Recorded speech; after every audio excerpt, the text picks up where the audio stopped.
Oh my gosh, y'all. Hi, thank you for joining me on another video. Y'all, over the last 2 weeks, in the sight of 2 days, I lost two clients.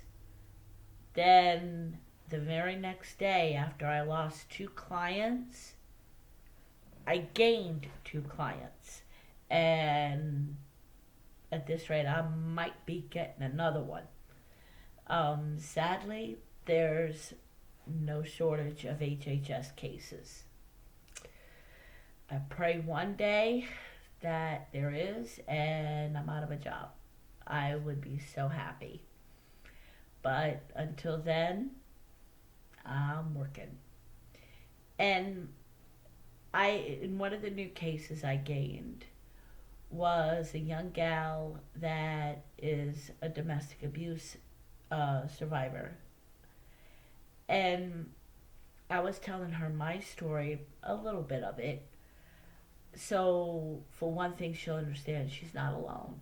That there are people that understand what she's going through. And two, so she'll realize that I'm not sitting there in judgment of her because, unfortunately, as I know personally, when you're involved with HHS, you tend to feel judged, even on some small level. And so, in telling her a little bit of my story, I started talking to her about all the things I put in place to plan for the day that I left. And I decided I was going to share that in a video. Um, I want to say right now, what worked for me will not necessarily work for anyone else. It's just mainly food for thought, maybe give some ideas of how to proceed, because with a narcissist, there is never a such thing as a clean break. It does not happen. Because if you let them know that you're leaving, they will do everything they can to keep you. They will be on their best behavior, or they'll do something to manipulate further. They'll step up the game even more than what they were already doing. So, the first thing I did when I finally made that decision, no, I'm done, that's it, there's no changing, it's never going to get any better, was to keep it to myself. Well, I told a few friends um, because I wanted to let them know, for one, in case they came up with some ideas that I didn't think about. And two, because at that point, my ex was taking on a major smear campaign of me. As I've said in previous videos, going so far as to smear my name on the internet. Like I'm anybody that, you know, that would make a difference to anybody's life. But he smeared my name on the internet.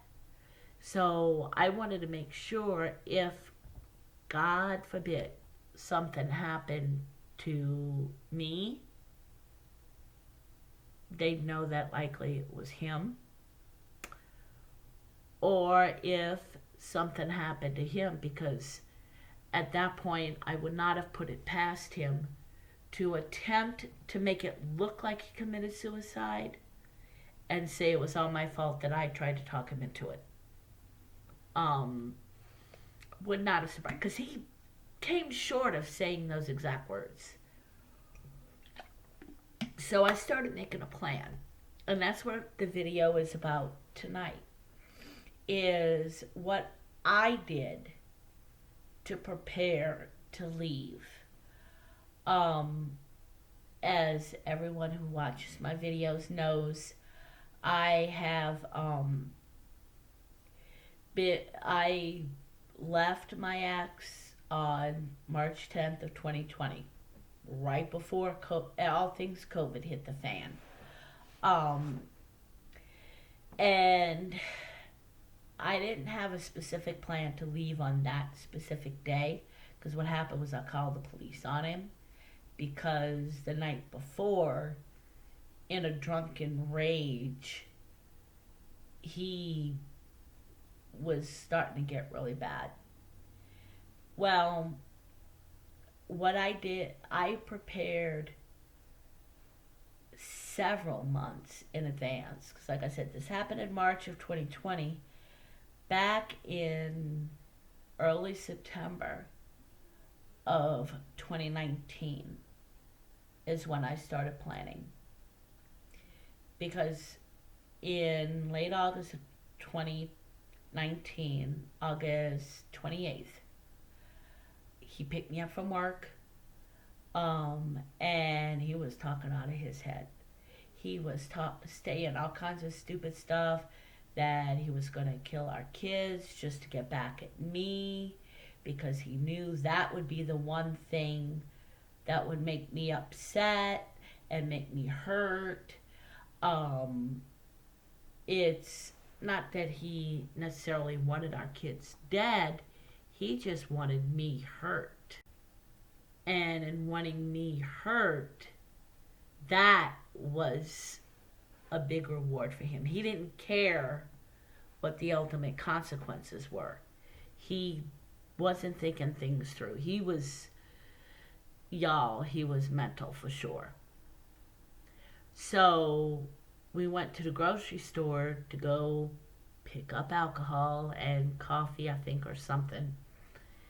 And I took advantage of that and called the police on him and told him everything.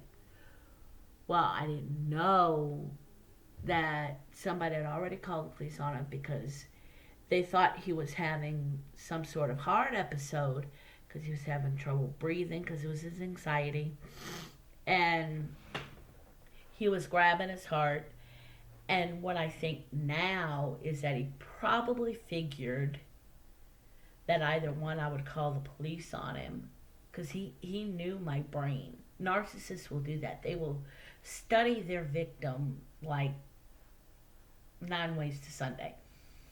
So he either knew I was going to call the police, so he figured he would try to play the mental episode card or whatever,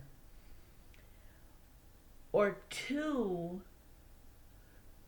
in an attempt to try to make me look bad, because I do remember he said, "Why doesn't she love me anymore? Why is she doing this to me?" Because I heard from at the end of the parking lot, because when I called, I walked at the end of the parking lot behind a fence where I knew I was safe and he couldn't see me. And I called the police, and then I found out that the police had already been called because somebody else had called him. So they, in all the confusion, because he was acting like he was having a mental breakdown, they took him to the crisis center, which is understandable. In not knowing him, they took it as a mental health issue and didn't arrest him. So I tried to get a protection order signed, but I didn't word it right. I didn't express strong enough words how in fear of my life I was. And so 5 days later, when he was released from the crisis center, by law, I had to take him back. Because in Nebraska law, if you're at a place for more than 72 hours, 72 hours and 1 minute, the owner of that place now has to officially evict you. They have to at least give you a 30-day notice, and if you choose not to leave after 30 days, then they can't just call the police and have you removed. They have to file an actual eviction. Don't understand it, but that's the law. So I had to take him back. But it was then I realized that there was no going back. He was not going to change. In his mind, he was not the guilty one. I was. In his mind, I was the abuser. So I knew I had to figure out a way to get him out. My job had a program, I forgot the name of it, that enabled me to get free half-hour legal advice over the phone. Well, the lawyer chose to have it over the phone since it was this, and I didn't mind. So I talked to the lawyer and said, look, this is the deal. What are my options? And he flat out said, though he didn't agree with it, that unless he does something where I can call the police on him and have him removed, or I'm able to get a protection order signed, I can't just kick him out. Well, at that point, there was just emotional abuse. Not just emotional abuse, but only emotional abuse at that point. And the state of Nebraska doesn't really have anything on emotional abuse. And yes, they should, but I also see why not, because it's something, emotional abuse is hard to prove legally, because it's hard to get the wording right to where some person who isn't actually abused could use it against the person that is being abused. Because if there had been emotional abuse laws here in this state, my ex would have absolutely used it on me, trying to claim that I'm the one emotionally abusing him. So, I couldn't use that. So I had to figure out a way that I was going to leave. And I wanted to try to avoid, I could have absolutely gone to my sister's home and live with her, but I wanted to avoid that because I didn't want to entangle them, because my ex knew where they lived, and I knew if I moved out and they over there, he'd go over there, and I didn't want to involve them because I didn't know to the extent that he would go. At that point, by this point, nothing would have surprised me as to what he would have done. So I didn't want to drag my mom and my sister in on this. So I had to figure out a plan. And so I came up with a goal, because we were behind on some of our bills because he was drinking me out of house and home. I was the only income. I was paying all the bills and supporting his alcohol habit. So I had to figure out a way to tighten our belts so I could get current on all the bills. My first goal was to get all of the bills, gas, electricity, whole bit, all current, where I didn't owe any arrears at all. And sure enough, I did. By the last paycheck of December of 2019, I had gotten all the bills caught up and current, and actually ahead. Then I tightened the belt a little bit more and started to because at that time we were getting a tax refund. So, and also I was getting ready to get a bonus from work in a couple of months into 2020, and I knew this. So I started planning for that. And then in January of 2020, a very, very, very dear friend died.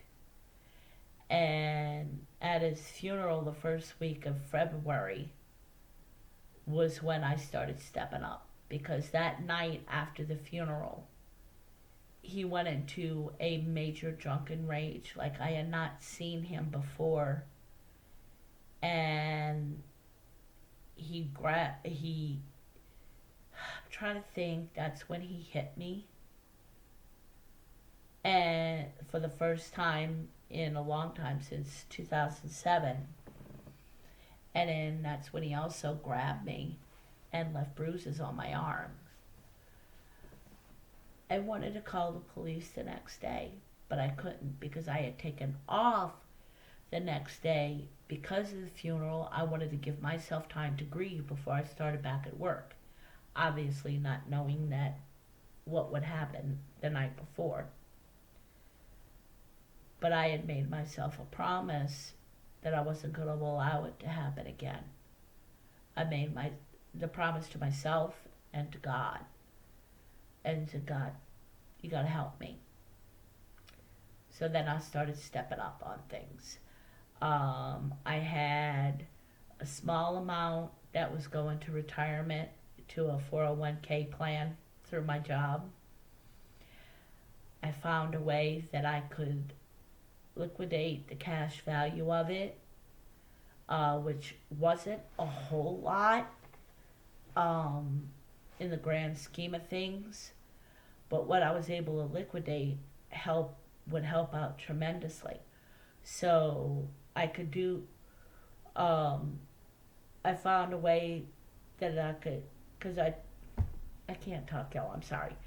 I had a chiropractor's bill that I still owed on. I was paying monthly to my chiropractor.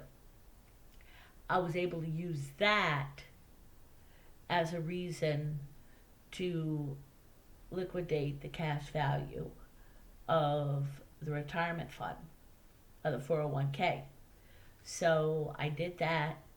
I got it had it deposited in the bank, but I didn't tell him. And since he had no desire to even so much as call the automated system to find out how much our daily balance was, I did all of that. I handled all the finances because he was, quite frankly, too lazy. Because our bank had an app. You go on the app, punch in a few numbers, your password or whatever, and boom, you have everything laid out. He didn't even want to do that. Because, side note, he'd yell at me for not teaching him how to keep track of the finances. And then I would go back on him and say, excuse me, how many times have I tried to show you how to use the app, how to download the app and use it? How many times have I tried to show you how to do the automated system, but you didn't want to deal with it? And so he would shut up. But I know now that he didn't want to learn, so that way he would have a reason to yell at me. Well, anyway, so I was the one who had all the finances, knew exactly what it was. So when he would ask me, how much do we have in a bank? I'd lie. I would tell him a totally different amount that was way smaller than what we had. I would try to make it believable, so I would tell him about what you would think would be in there without that extra amount. And I was trying to hide the fact that we were getting our tax refund, but he had to be there to sign the paperwork too. So he knew how much we were getting for our tax refund. And he knew about when we were going to get it. So he asked me about it. And I said, yeah, we got it. Because it was direct deposited. But, again, I told him, oh, yeah, we got it like last week. I'm sorry, I forgot to tell you. And I used it to pay this bill, and this bill.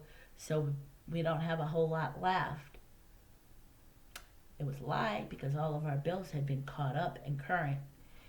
And because what I was saving for was because, in all honesty, knowing him, I was totally full well expecting to have to take off up to a month or two to unravel the major hornet's nest that he would create, because I flat out expected him to create some big intricate hornet's nest or spider's web that I would be left to unravel and straighten out.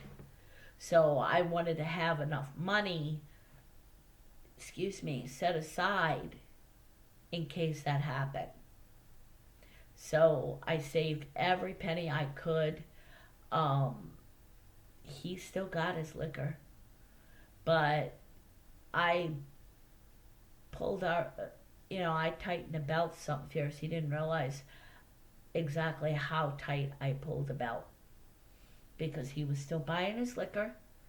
He was still getting the things he wanted. So that's all he cared about. As long as he got what he wanted, he didn't care about anything else. So, all the while, I'm planning my exit because what I intended on doing, I was literally getting ready to start looking for apartments. And I was going to start looking for apartments and wait till like he's driving around or something and hurry up, have stuff packed. Me and my youngest son move into this apartment and just have that. That was my plan, because that's also why I was saving money, was to have enough for a deposit and first month's rent. Because once I moved, of course, leaving with the apartment we were living in, but he'd have no way to pay for it. So, but that was my plan, is to save money so I could, one, have money to live off of in case I had to take off an extended time, and two, to pay deposit and first month's rent, preferably have a little extra just in case. Then on March 9th of 2020, he went into a major drunken brawl like he did literally a month before on February 9th. And, February 10th, sorry. And I knew I had to leave. So I started formulating. I could not call the police that night, obviously, because he was watching me like a hawk, because he knew he was doing wrong. He knew that what he was doing to me was an arrestable offense. So he was watching me like a hawk. If I even looked in the direction of where my cell phone was, he would threaten to take it away, threaten to break it, you name it. And it's like, I'm not looking at my phone. I was just looking at the time. And he was getting worse and worse. And I used the excuse, would you please let me go to sleep? Because this was like at 2 in the morning, 3 in the morning, which was not uncommon for him. And I said, I have work in the morning. Do you want me to lose my job? And then we'll have no rent. And so then he looked at me and he's just like, duh. Got tired of me, went to the bathroom, came back, went to bed, and went right to sleep. Which, to this day, I say was God. Because he literally, it was like a switch that flipped. 1 minute, he was yelling and screaming, getting in my face, hitting me, grabbing me. The next minute, he was sleeping. Well, anyway, so obviously, because I was so wound up, there was no way I could go to sleep immediately. So I started trying to think of a way to, what could I do? how can I work it? So the next morning, woke up, I go in the bathroom to get ready for work, and I see the bruises on my arm. And I'm like, okay, God, how do I do this? Please help me. So I'm trying to think of a way that I can call the police without him around. The only way I could think of was call when I was at work. But I didn't want to take that to work. I didn't want everybody at work knowing what was going on with me. And then that's when he said, does our youngest son work today? And I said, yeah, he does, which meant no matter what, he had to take our vehicle. And he said, well, I can't drive. You're going to have to take it. We're just going to have to give him money for an Uber. I said, sure, you bet. Because he was so drunk. Because that night before, he drank, he had gotten one of those big bottles of vodka. And he drank literally half of it within a sight of 45 minutes. How he didn't have alcohol poisoning is beyond me. But, so he was still semi-drunk the next morning. Semi-intoxicated, I should say, to where he couldn't drive. So I acted like nothing happened. Okay, got dressed for work, put on makeup and everything. And I fought myself the entire time, but I came up with a plan of calling out of work that day. And so what I did was, because I had formulated this in my mind, I drove to the local market that's not far from me. I went into their parking lot, called my boss, said, look, I got to take off today, family emergency. I'll call later and explain everything. Hung up, took a deep breath, called the police. And they came out, talked with me, and then they went to the apartment, told me to stay put, don't go to the apartment till they call and tell me it's safe. And the rest is history. But I had this plan. I had set aside money that he didn't know we had. If it's not, like, if you don't have that advantage, if your abuser has control of the money, then find someone you trust to hold the money for you, or find a way to open up a totally different account that your abuser doesn't know about, and have like a certain amount of your check automatically deposited in that account, and then the rest in the other account that your spouse does know about, or your abuser. Because you can open an account in your own name and your abuser can't touch it, at least in states that don't have joint property.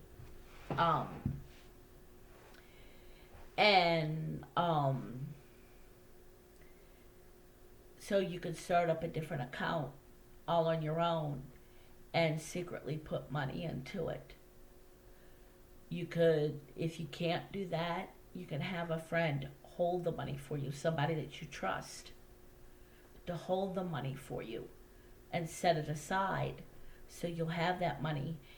Plan ahead what you want to do. If you don't have enough time to save enough money for rent and deposit of a place, and you have to hurry up and get out quick, do what you can to save money for a couple of nights hotel. So that way you can get things situated and maybe get into a battered women's shelter. Because unfortunately, a lot of these shelters, their beds are full.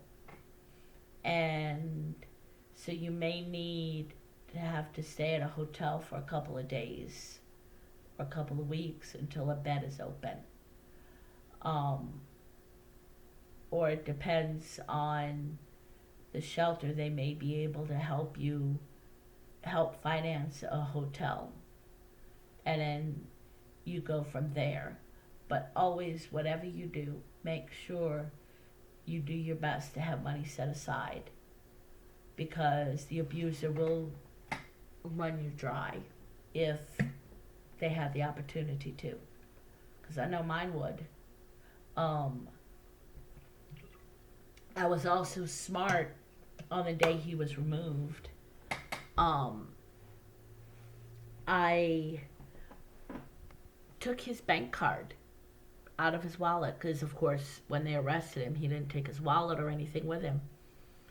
So I took the bank card out of the wallet, so he didn't even have access to a bank account.